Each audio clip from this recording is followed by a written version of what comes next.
La orientación sexual y la identidad de género son características independientes en la identidad sexual de una persona. En primer lugar, la orientación sexual se refiere a patrones de atracción emocional, romántica y o sexual hacia hombres, mujeres u otras identidades. La identidad de género, en cambio, se refiere a la percepción subjetiva de uno mismo sobre su propio género, que podría o no coincidir con sus características sexuales o identidad sexual. Hay una serie de aspectos que debemos tener en cuenta. En primer lugar, que hay una mayoría cis-heterosexual, es decir, personas que se perciben a sí mismas con la identidad sexual con la que nacieron, cisgénero, y heterosexuales que se sienten atraídos por personas del género opuesto. En segundo lugar, que se ha estudiado mucho el rol de la testosterona en la diferenciación sexual en diferentes especies, así como su influencia en la orientación sexual y la identidad de género. Y 3. Las evidencias de los modelos humanos y animales que relacionan la orientación e identidad sexual con la influencia de los genes y las hormonas que tienen sobre el desarrollo del cerebro. Vayamos ahora a la influencia de todo esto al cerebro y al comportamiento. Hablaremos de diferenciación sexual, el rol de las hormonas prenatales y un componente genético. En primer lugar, en cuanto a la diferenciación sexual, se acepta el dogma de que los testículos se desarrollan a partir de la gónada embrionaria, bajo la influencia de una escala de genes que comienza con la expresión del gen SRY, determinante del sexo del cromosoma Y. Antes de este tiempo, la gónada embrionaria es indiferenciada, podría convertirse en un testículo como en un ovario. Asimismo, el embrión temprano tendría dos sistemas de conductos asociados a la diferenciación urogenital, los conductos de Wolff y Müller, capaces de desarrollarse en los tractos reproductivos tubulares masculino y femenino respectivamente. Hay varias teorías, una de ellas es la teoría neurohormonal clásica u organizacional, que habla de que se producen procesos análogos durante el desarrollo temprano para la diferenciación sexual del cerebro y el comportamiento de los mamíferos. El rol de las hormonas prenatales es esencial. La exposición prenatal y neonatal a la testosterona causa el desarrollo masculino típico, la masculinización, mientras que la ausencia relativa de testosterona causa la feminización. La masculinización implica cambios neuronales permanentes inducidos por hormonas esteroides y difiere de los efectos de activación más transitorios observados en la pubertad. Los estudios en ovejas y primates han demostrado claramente que la diferenciación sexual de los genitales tiene lugar antes del desarrollo y está separada de la diferenciación sexual del cerebro y el comportamiento. Finalmente, en cuanto al componente genético, aclarar que los hombres y las mujeres también tienen un complemento diferente de géneros codificados en sus cromosomas sexuales, que también influyen en la diferenciación sexual del cerebro individual. Los estudios familiares y de gemelos sugieren que existe un componente genético en la identidad de género y la orientación sexual, al menos en algunos individuos. Sin embargo, la naturaleza de cualquier predisposición genética es desconocida. Centrémonos ahora en particular en la orientación sexual y veamos los estudios con animales y con humanos. La orientación sexual varía a lo largo de un continuo, desde la atracción sexual exclusiva hacia el sexo opuesto hasta la exclusiva hacia el mismo sexo. No obstante, comúnmente se habla de la homosexualidad, atracción hacia personas del mismo sexo, bisexualidad, atracción hacia las personas indiferentemente del sexo, y la heterosexualidad, atracción hacia personas del sexo opuesto.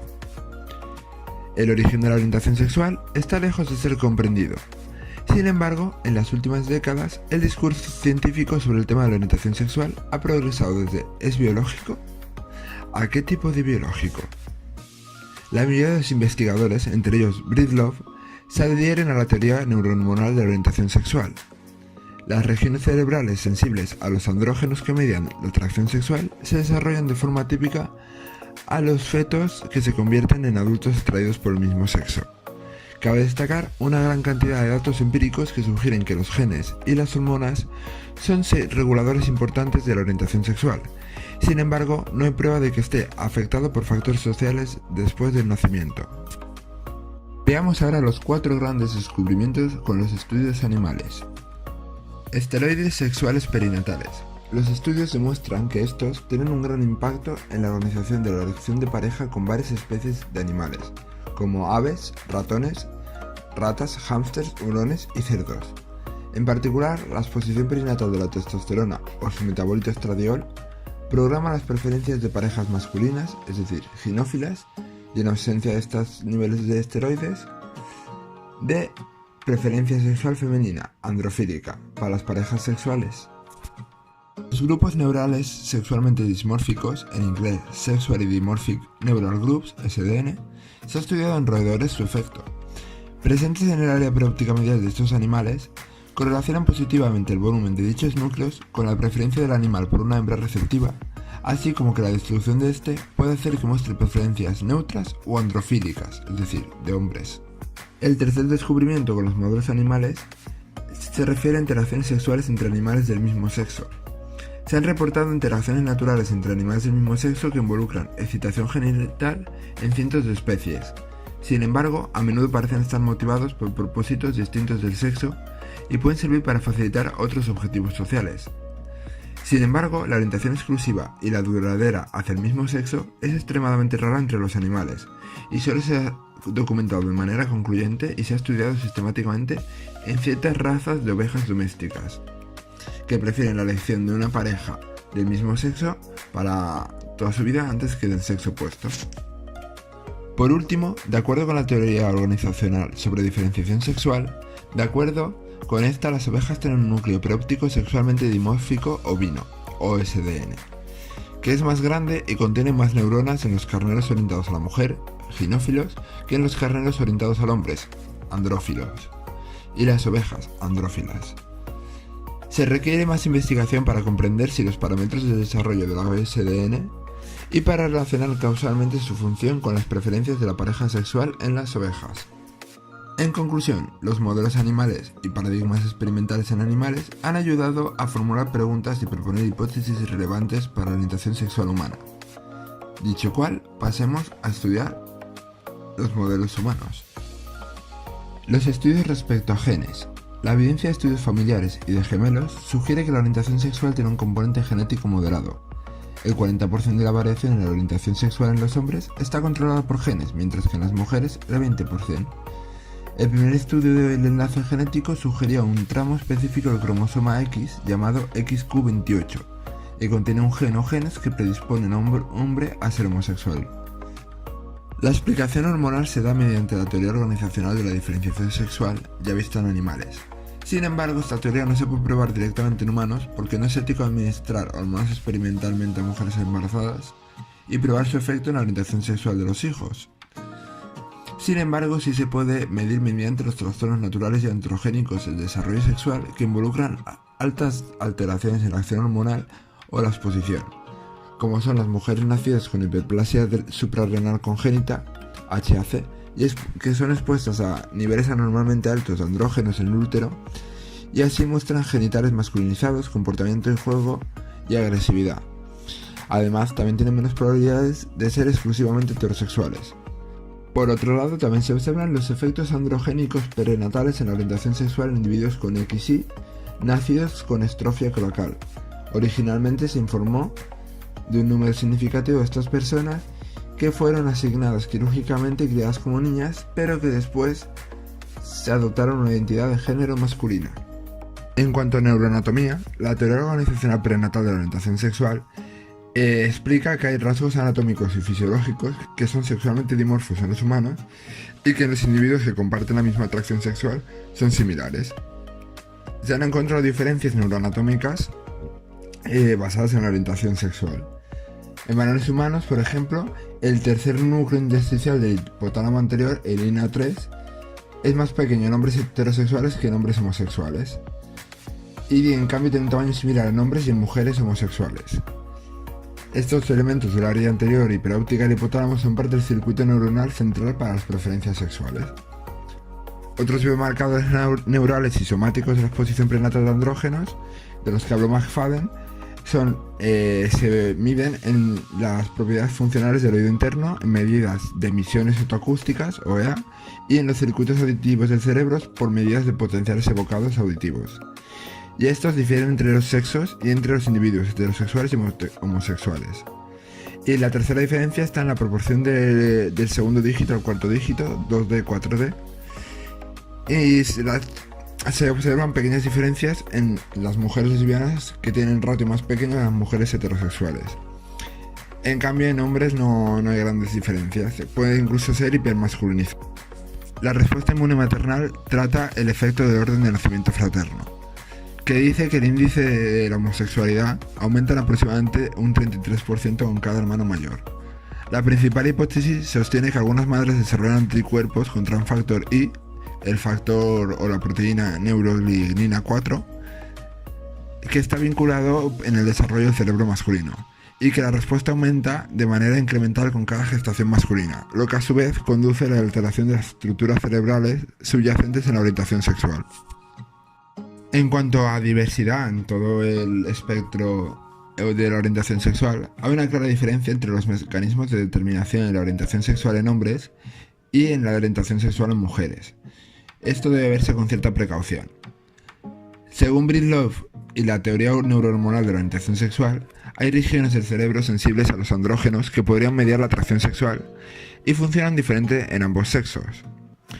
Se propone en las mujeres que se sienten atraídas por otras mujeres tienen un mayor impacto en los niveles de testosterona prenatal, mientras que en los hombres atraídos por otros hombres un mayor impacto en cómo se desarrolla el cerebro en función de la sensibilidad a los andrógenos. Una medida que se propuso para medir los niveles de andrógenos prenatales fue nuevamente el ratio de los dedos 2D 4D, que decía que había diferencia entre las mujeres homosexuales y heterosexuales, pero no entre hombres hetero y homo. Una diferencia que también se observó entre hombres heterosexuales y hombres homosexuales hablaba de la longitud media del pene, pero que decía que era inferior en hombres heterosexuales. Pero existen claras dudas sobre cómo se realizó tal estudio. Entonces hay numerosos pasos que seguir en la teoría neurohormona para llegar a afirmar y medir correctamente el diferente desarrollo del cerebro entre personas heterosexuales y homosexuales, así como llegar a conocer qué hace a la gente ser hetero, bisexual u homosexual. Antes de llegar a las conclusiones, hablaremos brevemente sobre la identidad de género. El establecimiento de la identidad de género es un fenómeno complejo que, junto con la diversidad en la expresión de género, dificulta la explicación o una posible explicación unitaria. Existen factores sociales y biológicos que continúan en un enorme debate. Se han hecho pequeños estudios en cuanto a genes, hormonas y neuroanatomía. En cuanto a genes, las evidencias son realmente limitadas. Se encontraron mutaciones en la enzima catalizadora de testosterona en mujeres que han hecho el paso a hombres, female to male, pero en cambio no en hombres que han hecho el paso a mujeres, male to females. Sería necesario un análisis funcional y epidemiológico para confirmar la significación de las mutaciones encontradas en este estudio. En cuanto a hormonas, la exposición a la testosterona prenatal tiene un efecto permanente en la identidad sexual. La evidencia es fuerte, pero está lejos de ser probada. El caso más conocido es el caso de David Remier, que fue quirúrgicamente reasignado y recibió un tratamiento de hormonas y creció como una mujer. Cuando él encontró lo que había pasado, hizo la transición a hombre. Estudios clínicos han reportado que la identidad sexual masculina emerge en algunos niños XY nacidos con genitales ambiguos, como el caso de David Reimer y otros muchos, que es el resultado o parece ser el resultado de una deficiencia de la INCO-alfa reductasa o la 17-beta hidroesteroidegenasa. Finalmente, en cuanto a neuroanatomía, el desarrollo de la identidad sexual viene de observaciones de la estructura y funcionalidad del cerebro, características que son más similares entre las personas transgénero con las personas de la misma identidad sexual, con las que se identifica que con aquellas con las que compartirían su sexo biológico. Las diferencias locales en el número de neuronas y volumen subcortical del núcleo, las diferencias entre la materia gris y la materia blanca y las respuestas neuronales relevantes en la función visoespacial son las principales diferencias encontradas. Conclusiones. Podemos extraer un total de 4 ideas finales. En primer lugar, las influencias hormonales y génicas en el desarrollo temprano, que tanto para la orientación sexual como para la identidad de género es significativa en la influencia de los eventos ocurridos durante el periodo del desarrollo temprano, cuando la diferenciación del cerebro está bajo la influencia de las hormonas gonadales esteroideas, los genes y los factores maternales. Las evidencias causales en las hormonas prenatales, Los estudios animales nos ofrecen una evidencia causal del efecto de las hormonas prenatales en la orientación sexual moderado por pruebas de preferencia de la pareja sexual en animales. Sin embargo, no ofrece información suficiente para la identidad de género. En tercer lugar, las incongruencias del desarrollo cerebral y sexual. La diferenciación de los genitales toma lugar antes que la diferenciación sexual del cerebro, haciendo posibles que ambos no sean congruentes. Esto puede ser el resultado de la diferente sensibilidad a las hormonas y de los periodos críticos de separación. Finalmente, la cuarta idea es que la predisposición de las hormonas y los genes es la más determinante influencia. Solo en alguna gente expuesta a ambientes hormonales prenatales atípicos muestran diferencias en orientación o identidad sexual, aunque no suficientes para una total explicación. Por tanto, los genes y hormonas juegan un rol importante, pero no son todos los elementos de la partida. Espero que les haya sido interesante y que hayan aprendido algunos datos nuevos. Muchas gracias.